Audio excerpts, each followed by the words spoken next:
بسم اللہ الرحمن الرحیم۔ اگر اب تک آپ نے ہمارے YouTube چینل کو سبسکرائب نہیں کیا تو ابھی سبسکرائب کریں اور ساتھ ہی بیل آئیکن کے بٹن کو دبائیں تاکہ آنے والی اسلامک بیان کی ویڈیو اور اسلامک واقعات کی ویڈیوز آپ کو وقت پر ملتی رہیں۔ حضرت موسیٰ علیہ السلام کے زمانے میں بارش نہیں ہو رہی، لوگوں نے کہا جی بارش کی دعا کریں۔ انہوں نے لوگوں کو لے کر 2 نفل پڑھے اور دعا کی تو دھوپ اور تیز ہو گئی۔ تو موسیٰ علیہ السلام نے عرض کی یا اللہ ہم نے بارش کی دعا کی، آپ نے دھوپ اور تیز کر دی۔ تو اللہ نے کہا موسیٰ یہ تیری امت میں ایک آدمی کھڑا ہوا ہے، پچھلے 40 سال سے میرا نافرمان ہے، کوئی ایک نیکی اس کی زندگی میں نہیں ہے، جب تک وہ کھڑا ہے نا اس کی نحوست سے بارش نہیں ہو سکتی، وہ نکل جائے گا پھر کروں۔ موسیٰ علیہ السلام نے اعلان کیا بھائی ایسا جو بندہ ہے اللہ کے واسطے نکل جاؤ، ساری قوم کو برباد نہ کرو۔ اس نے یوں دیکھا پھر یوں دیکھا، کوئی اور بھی ہوئے میرے ورگا پر لدھا ہی کوئی نہیں۔ پھر کہنے لگا لو خرجت ففضحت نفس، اب اگر میں نکلتا ہوں تو ذلیل ہو جاؤں گا، لو مکثت، اور اگر میں کھڑا ہوں تو بارش نہیں ہوگی، سارے لوگ تباہ ہو جائیں گے۔ تو اب وہ کہنے لگا یا اللہ اب ذرا غور کریں، اب یہ جو اللہ کو پکار رہا ہے نا، اللہ کی محبت میں نہیں، اپنی عزت بچانے کے لیے، اپنی عزت بچانے کے لیے، پھر بھی میرے اللہ نے کیا قدر کی۔ آپ کو پتہ چل جائے کہ یہ بندہ میرے ساتھ 2 نمبری کے لیے اکرام کر رہا ہے تو آپ اس کا گھر چھوڑ کے بھاگ جاؤ۔ تو وہ اللہ سے ڈر کے نہیں کر رہا، عزت بچانے کے لیے کر رہا ہے۔ کہنے لگا اور بات بھی اس نے یہی کی یا اللہ عصیتک 40 سنۃ فامہلتنی جئتک تائبا فاقبلنی، یا اللہ 40 سال تیری نافرمانی کی تو مجھے چھپاتا رہا، آج میں توبہ کرتا ہوں، میری عزت رکھ۔ ابھی اس کے زبان پہ الفاظ تھے کہ ہوا کا رخ بدل گیا، بادل اٹھے، بارش شروع ہو گئی۔ تو موسیٰ علیہ السلام نے عرض کی یا اللہ بندہ تو ایک نہیں نکلا، بارش کیسے ہو گئی؟ میرے اللہ نے کہا جس کی وجہ سے روکی تھی اسی کی طفیل ہو، اس کے طفیل۔ یا اللہ یا اللہ، اتنی جلدی بھی کبھی صلح کے بعد دوستی ہوتی؟ صلح کے ماں سے بھی صلح ہو تو دل ٹھیک ہوتے ہوتے وقت لگ جاتا ہے، ماں کا۔ اور 40 برس کی نافرمانی ایک بول کے بعد یہاں تک دوستی چلی جائے کہ اللہ کہے جس کی وجہ سے روکی تھی اسی کی تو فعل بارش ہو گئی۔ موسیٰ علیہ السلام کہنے گئے اللہ وہ کیسے ہو گئی؟ کہ اس نے توبہ کر لی، ہم نے صلح کر لی، کام بھی مک گیا۔ کہ اللہ کون ہے؟ اللہ نے کہا واہ موسیٰ، لوگوں سے کہتا ہوں کسی کی برائی نہ بتاؤ، میں کیسے اپنے بندے کی برائی بتاؤں؟ جب اس نے برائی کی ہوئی تھی تو میں نے کسی کو پتہ نہیں بتایا، آج اس نے صلح کر لی تو میں کیسے بتاؤں؟ میرے بھائی بہنوں، دنیا یہ ہماری دوسری بنیاد ہے کہ ہمیں جہاں رہو محمدی بن کے رہو، محمدی بن کے رہو۔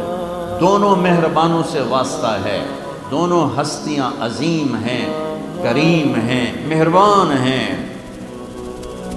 سر میرے نبی سب سے محبوب بیوی حضرت عائشہ، آپ ان کے گھر میں آئے، آپ نے کہا حضرت ام عائشہ یا رسول اللہ میرے لیے دعا تو کریں۔ تو آپ نے کہا اللہم اغفر لعائشہ ما تقدم من ذنبها وما تأخر وما اسرت وما اعلنت وما انت اعلم به منها، یا اللہ عائشہ کے اگلے گناہ، پچھلے گناہ، چھپے گناہ، ظاہر گناہ جو تو جانتا ہے وہ ساری معاف کر۔ تو حضرت عائشہ سن کے زمین پہ لیٹ گئی اور ہنسنے لگی، خوش۔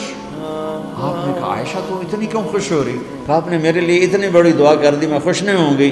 آپ نے کہا انہا لدعوتی لامتی کل یوم، عائشہ تیرے تو کہنے پر تیرے لیے دعا کی ہے، یہ دعا روزانہ میں اپنی امت کے لیے مانگتا ہوں، یہ میری روز کی دعا ہے اپنی امت کی، یہ میری روز کی دعا ہے اپنی امت کے لیے۔ میرے بھائیوں، میری بہنوں، میرے نبی کی زندگی روشن کتاب کی طرح، کھلی کتاب کی طرح قرآن میرے نبی کو ہائی لائٹ کرتا ہے۔ میرے نبی کی زندگی پوری سیرت موجود ہے۔ چلنے والے بنو، ڈھونڈنے والے بنو، تلاش کرنے والے بنو، انہی کے طفیل آگے راستہ ملے گا۔ جنت کے دروازے پر پہنچ چکے ہیں، اولین آخرین، مرد عورت، دروازے بند۔ جہنم کے دروازے پر جب جائیں گے نا نافرمان، تو ایک دم گیٹ کھلیں گے، اندر چلے جائیں گے. حتی اذا جاؤوها فتحت ابوابها، اور جب جنت کے دروازے پر جائیں گے حتی اذا جاؤوها فتحت ابوابها، وہ ہے وہ. کیا ہوگا جب جنت کے دروازوں پر جائیں گے؟ دروازے بند، سورے بند، تالے لگے ہو. ارے یہ کیا کر رہے، یہ کیا ہوا، اندر کیسے جائیں؟ دو چشمے چل رہے ہوں گے بڑے، ایک سے پانی پئیں گے، سینے کا غصہ، نفرت، حسد ختم، پیٹ کا پیشاب پاخانہ ختم. اس پانی کے چند قطروں کے بعد نہ کبھی پیشاب پاخانہ بنے گا، نہ اندر میں حسد، نفرت، غصہ.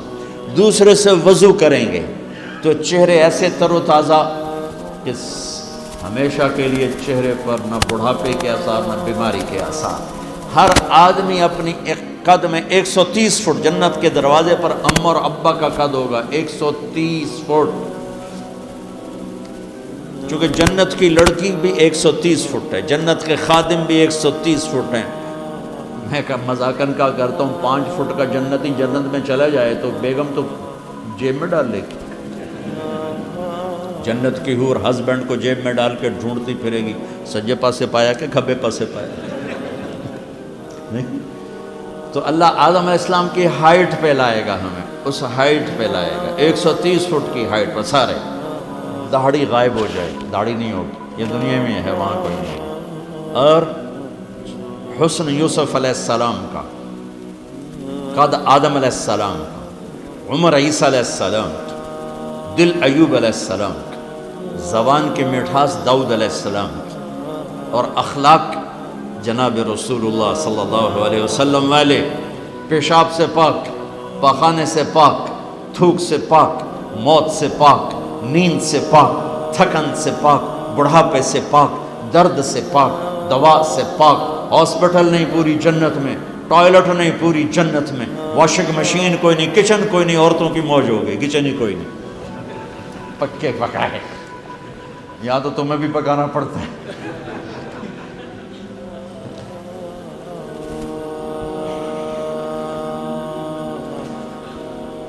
پوری جنت میں بیگ کوئی نہیں، ایک چھوٹا سا بیگ کوئی نہیں، چھوٹا سا بیگ کوئی نہیں پوری جنت میں. سبحان اللہ. اور کپڑے کیسے پہنے ہوں گے؟ 100 جوڑے پہنے ہوں گے، ہر مرد عورت نے 100 جوڑے. اور تم سردیوں میں یہاں جب بڑے بڑے کوٹ پہنتے ہو کتنا چلنا مشکل ہو جاتا ہے، تو 100 جوڑے کا تصور کرو تو لگے گا جب میں ترائے من دی بوری آ گئی. نہیں، جنت کے جوڑے کا وزن نہیں ہے، چاہے 100 ہو چاہے 1000 ہو، اس کو اللہ نے بے وزن پیدا کیا، وزن کھینچ لے گا ان میں سے. اور جو جنت کی یہ ایمان والی عورتیں جو بیٹھی ہیں، یہ جنت کی لڑکی سے 70,000 گنا زیادہ خوبصورت ہوں گی. جنت کی لڑکی، جنت کی لڑکی بنی ہے مشک، عنبر، زعفران، کافور سے. ہم بنے آگ، پانی، مٹی، ہوا سے، وہ بنی ہے مشک، عنبر، زعفران، کافور سے. اس کے چہرے پر رب نے اپنا نور ڈالا ہے، اپنا نور ڈالا ہے. وہ سمندر میں تھوک ڈالے، سمندر میٹھے ہو جائیں، سورج کو انگلی دکھائے سورج نظر نہ آئے، دوپٹہ ہوا میں لہرا دے، زمین سے لے کر آسمان تک خوشبو پھیل جائے، آسمان پر بیٹھ کر انگلی نیچے کر دے، ساری کائنات میں روشنی پھیل جائے. جو مسکراتی ہے تو دانتوں سے جو نور نکلتا ہے، ساری جنت میں ایسے روشنیاں روشنیاں روشنیاں ہو جاتی ہیں. پتہ چلتا ہے کہ جنت کی لڑکی مسکرائی ہے، اس کے دانتوں سے نکلے ہوئے نور نے ساری جنت کو روشن کیا ہے. ایمان والی عورت اس عورت سے 70,000 گنا زیادہ خوبصورت ہے. چاہے وہ دنیا میں خوبصورت ہے، حبشی ہے، بلکہ جو حبشی یا جو کالے رنگ کا مسلمان مرد ہے یا عورت ہے، اس کے لیے میرے نبی کی بشارت ہے. جو دنیا میں کالا رنگ لے کے پیدا ہوا مر گیا، اس کے لیے بشارت ہے، جب وہ جنت میں جائے گا تو اس کے چہرے کا نور 1000 سال سے دکھائی دے گا. 1000 مائل نہیں، 1000 سال سے اس کے چہرے کا نور چمکے گا. پتہ چلے گا وہ کالی عورت ہے جو ٹورانٹو میں رہتی ہے، وہ کالا مرد ہے جو ٹورانٹو میں رہتا تھا، کہ طاقت اندر کے نور سے باہر آئے گی. یہ طاقت اندر کے نور سے باہر آئے گی. میرے نبی جنت تک پہنچانے کا وسیلہ اور ذریعہ، جنت میں بٹھانے کا ذریعہ اور وسیلہ. تو ٹورانٹو کا مسائل حل کرنے کا وسیلہ نہیں بن سکتا. ٹورانٹو کے مسائل حل کرنے کا ذریعہ جو جنت کا ذریعہ بن رہے ہیں، جہنم سے بچانے کا وسیلہ بننا ہے، اللہ کی پکڑ سے بچانے کا وسیلہ بننا ہے۔ ٹورانٹو کے چھوٹے چھوٹے مسئلے حل کرنے کا وسیلہ کیسے نہیں بن سکتے؟ جئتکم بکرامت الدنیا والآخرہ۔ جب دونوں چشموں سے پانی پی لیں گے نا، پھر کہیں گے اب جنت میں کیسے جائیں؟ تو کہیں گے چلو ابا جان سے بات کرتے ہیں۔ کون؟ آدم علیہ السلام۔ انہیں بھول ہی جائے گا کہ آج محمد مصطفیٰ کے سوا کوئی نہیں لے جا سکتا۔ ہمارے نبی کو نا اللہ تعالیٰ ہائی لائٹ کرنے کے لیے وہاں تو جائیں گے، ابا جان، دادا جان، اب نبیوں کے باپ، نبیوں کے دادا، ساری نسل آپ کی، تو آپ ہمیں جنت میں لے جائیں۔ وہ کہیں گے میں تو تمہیں کٹایا ہے، میں لے کے میں جاؤں۔ اخرجکم اللہ خطیئۃ ابیکم، میں نے تو تمہیں نکلوایا تھا، میں اندر کیسے لے جاؤں؟ جاؤ بابا کسی اور سے بات کرو۔ اب یہ ایسے چلیں گے، آدم علیہ السلام، شیث علیہ السلام، نوح علیہ السلام، ابراہیم علیہ السلام، ادریس علیہ السلام، ابراہیم علیہ السلام، اسماعیل علیہ السلام، یعقوب، اسحاق، یوسف، سارے نبی، اور سب انکار انکار انکار انکار انکار۔ سب سے آخر میں آئیں گے عیسیٰ علیہ السلام۔ عیسیٰ علیہ السلام راز سے پردہ اٹھا کر کہیں گے دیکھو تم خواہ مخواہ تھک رہے ہو، آج محمد مصطفیٰ کے سوا کوئی دروازہ نہیں کھلوا سکتا، ادھر جاؤ۔ اس میں صرف امت نہیں ہوگی، باقی بھی ہوں گے۔ اب سب آئیں گے ہمارے نبی کے پاس، یا رسول اللہ، یا نبی اللہ، استفتح لنا الباب، دروازہ تو کھلوائیں ہمارے لیے۔ تو آپ کہیں گے انا لہو، میں ہی کھلواؤں گا۔ تو آپ نے فرمایا میں سجدے میں سر رکھوں گا، میرا اللہ میرے اوپر اپنی تسبیح اور تعریف کا الہام کرے، میں اللہ کی وہ تعریف کروں گا جو پہلے کبھی نہ کی ہوگی۔ تو پھر میرا اللہ کہے گا یا حبیبی یا محمد، میرے محبوب میرے محمد، ارفع راسک سل تعطا اشفع تشفع، سر اٹھائیے، سوال کیجئے، مانگیے، ملے گا، شفاعت کیے قبول ہے۔ تو کہیں گے یا اللہ جنت کا دروازہ۔ تو آپ کہیں گے، اللہ کہیں گے آپ بسم اللہ کریں، آپ افتتاح کریں کہ اللہ میں تو تیار ہوں۔ تو ایک سواری آئے گی جنت سے اڑتی ہوئی، وہ آ کر لینڈ کرے گی ہیلی کاپٹر کی طرح، میرا نبی اس کے اوپر ایسے بیٹھیں گے، اس کی جو رسی ہے نا وہ نیچے گر جائے گی، ایسے گر جائے گی۔ رسی گرنے کا مطلب ہے کہ اس سواری کی ڈرائیونگ میرے نبی خود نہیں کریں گے، کوئی آئے گا، ڈرائیور آئے گا جو رسی لے کر چلے گا۔ یہ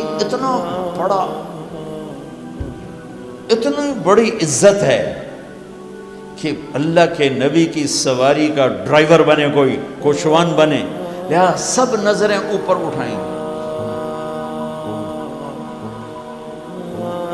ایسے ایسے سب دیکھ رہے ہیں، خیال گھوم رہے ہیں لوگوں کے، علی کو بلائیں گے، حسن کو بلائیں گے، حسین کو بلائیں گے، ابوبکر کو بلائیں گے، عمر کو بلائیں گے، عثمان کو بلائیں گے۔ آواز آئے گی بلال کو بلایا جائے، بلال حبشی، آل بھی پیچھے رہ گئی اور عرب بھی پیچھے رہ گئے، بلال آئیں گے، کہا بلال میری سواری کی لگام پکڑے گا اور میرے آگے آگے چلے گا۔ آپ دروازے پر پہنچ کے دستک دیں گے، اندر سے آواز آئے گی کون؟ آپ کہیں گے محمد الرسول اللہ۔ وہ کہیں گے یا رسول اللہ میں ہوں جنت کا جی ایم، آج کی زبان میں جی ایم، میں ہوں جنت کا جی ایم، جنرل مینیجر ہے، میرا نام ہے رضوان۔ مجھے اللہ نے کہا تھا جب میرے نبی نوک کریں تو تم نے کھولنا ہے، کسی فرشتے سے نہیں کھلوانا۔ میں کبھی کسی کے لیے نہیں اٹھا، آپ کے لیے اٹھ رہا ہوں، اور آپ کے دروازہ کھولیں گے اور آپ اندر داخل ہوں گے۔ اور آپ نے فرمایا میرے ساتھ میری امت کے غریب مرد عورت پہلے داخل ہوں، غریب لوگ پہلے داخل ہوں، مالدار لوگ بھی جائیں گے لیکن پیچھے ہوں گے، اور غریب لوگ میرے ساتھ ہوں گے۔ پھر آپ نے کہا میرا ایک امتی ہے جو وہ جنت کے دروازے پر آئے گا تو ہر دروازہ کہے گا، جنت کے 8 دروازے، جہنم کے 7 ہیں، جہنم چھوٹی ہے جنت بڑی ہے، تو وہ ہر دروازہ کہے گا آپ ادھر آئیں، وہ کہے گا نہیں آپ ادھر آئیں، آپ ادھر آئیں، آپ ادھر آئیں۔ ہر دروازے کی تمنا ہوگی یہ نیک بندہ میرے اندر سے گزرے۔ تو سلمان فارسی یوں ذرا اوپر ہو کر کہنے لگے یا رسول اللہ یہ کون ہے؟ تو آپ نے ایسے اشارہ کیا یہ ہے ابو بکر بن ابی قحافہ۔ پھر آپ نے کہا عمر جنت میں ایک محل دیکھا اتنا خوبصورت کہ میں سمجھا میرا ہے۔ میں نے پوچھا یہ کس کا ہے؟ مجھے کہا گیا قریشی کا ہے۔ میں نے کہا میں قریشی ہوں، میرا ہی ہے۔ میں جانے لگا تو مجھے کہا گیا آپ کے غلام عمر بن خطاب کا ہے۔ پھر آپ نے کہا عثمان جنت میں ہر نبی کا ایک ساتھی ہے، میرا ساتھی تو ہے۔ پھر اپنے علی کا ہاتھ پکڑ کے یوں سینے سے لگا لیا، کہا علی تو خوش ہے؟ جنت میں تیرا گھر میرے گھر کے سامنے ہو۔ تو علی رونے لگے کہ یا رسول اللہ میں راضی، میں راضی۔ طلحہ، زبیر، جنت میں ہر نبی کا ایک خادم، میرے 2 خادم، ایک طلحہ ایک زبیر، اس شان سے میرے نبی جنت میں داخل ہوں اور اپنی ساری امت کو لے کر داخل ہوں گے، اور ایمان والی عورتیں ان کو اللہ پہلے جنت کے گھروں تک پہنچا دے گا کہ جب مرد اپنی جنت میں پہنچیں تو ایمان والی عورتیں جنت کے حسن سے خوبصورت ہو کر اپنے خامدوں کا استقبال کریں۔ لہذا جب وہ دروازے پر پہنچیں گے تو یہ ان کو گلے لگے گی اور کہے گی انت حبی و انا حبک، میں تیری محبوب تو میرا محبوب، انا خالد فلا اموت، اب مجھے موت نہیں آئے گی، انا النعم فلا ابأس، اب مجھے بڑھاپا نہیں آئے گا، انا المقیم فلا ارحل، اب میں تجھے چھوڑ کے نہیں جاؤں گی، انا الراضی فلا اسخط، اب تیری میری لڑائی کبھی نہیں ہوگی، اب لڑائی نہیں ہوگی، اب لڑائی ختم ہو گئی۔ دنیا تو لڑائی جھگڑے کی جگہ ہے، یہاں مقدس سے مقدس۔ حضرت عمر کی بیوی ذرا اونچی آواز میں بولی تو کہنے لگی تو میرے سامنے اونچی آواز میں بولتی ہے؟ انہوں نے کہا اللہ کے نبی کی بیویاں بھی ان کے سامنے اونچی آواز میں بولتی ہیں تو آپ نبی تو نہیں ہیں۔ حضرت عمر خاموش ہو گئے، تو خاموش ہو۔ میرے نبی حضرت فاطمہ کے گھر آئے، وہ پریشان بیٹھی، آپ نے کہا کیا ہوا؟ کہا میرا اور علی کا جھگڑا ہو گیا۔ ہم نے کہا علی کدھر ہے؟ کہا باہر نکل گئے۔ تو آپ تشریف لے گئے اور علی کو اٹھا کے لائے، مسجد میں سوئے ہوئے تھے، اٹھا کے لائے اور گھر میں آ کر ایسے زمین پر لیٹ گئے، اور ادھر حضرت علی کو لٹایا اور ادھر حضرت فاطمہ کو لٹایا، اور علی کا ہاتھ پکڑ کے اپنے پیٹ پہ رکھا، فاطمہ کا ہاتھ پکڑ کے علی کے ہاتھ پہ رکھا، اور بیٹی کے ہاتھ پہ اپنا ہاتھ رکھا اور کہا بولو ہماری صلح ہو گئی۔ پوچھا نہیں علی کیا ہوا، فاطمہ کیا ہوا، یہ پوچھنے والے ہور لڑا کے آ جاندے، جڑے پوچھ دین نا کی ہویا اتھے سوٹے ہور چل دین۔ تو میرے نبی، ہمارا سسرالی سسٹم بہت گندا ہے، میں معذرت سے، چاہے ٹورانٹو میں رہو تو جراثیم پاکستان سے آئے ہیں، انڈیا سے آئے ہیں، وہ سب مشترک ہیں۔ ایک عورت جب ماں ہوتی ہے تو سبحان اللہ کیا اس کا روپ ہوتا ہے، وہی جب ساس بنتی ہے تو پتہ نہیں اسے کیا ہو جاتا ہے۔ ایک مرد جب باپ ہوتا ہے سبحان اللہ، جب وہ سسر بنتا ہے پتہ نہیں انہوں کیڑی بلا بچ جاتی، وہ ایک نیگیٹو کردار بن جاتا ہے۔ میں دکھ سے کہہ رہا ہوں، بچیوں کے مسائل سن سن میرا کلیجہ پھٹ گیا۔ 100 باتیں سنو نا، 100 قصے سنو تو 95 میں سسرال کا ظلم ہوتا ہے، 5 میں لڑکی کی اپنی بے وقوفی ہوتی ہے۔ میں قربان جو میرے نبی نے زندگی کا ہر روپ ہمیں سکھایا، ہر روپ سکھایا۔ یہ بڑا خوبصورت رشتہ ہے۔ بچیاں تو دوسرے لے جاتے ہیں، آنے والی نے ہماری نسل کے چلنے کا ذریعہ بننا ہوتا ہے، ہم اس کو وہ عزت دیں جو اپنی بیٹی کو دیتے ہیں تو گھر آباد ہو جائے گا۔ لیکن یہاں شیطان ایسی آگ لگاتا ہے، ایسی آگ لگاتا ہے کہ خود ماں باپ ہی اپنے بچے کا گھر برباد کر کے بیٹھے ہوتے ہیں۔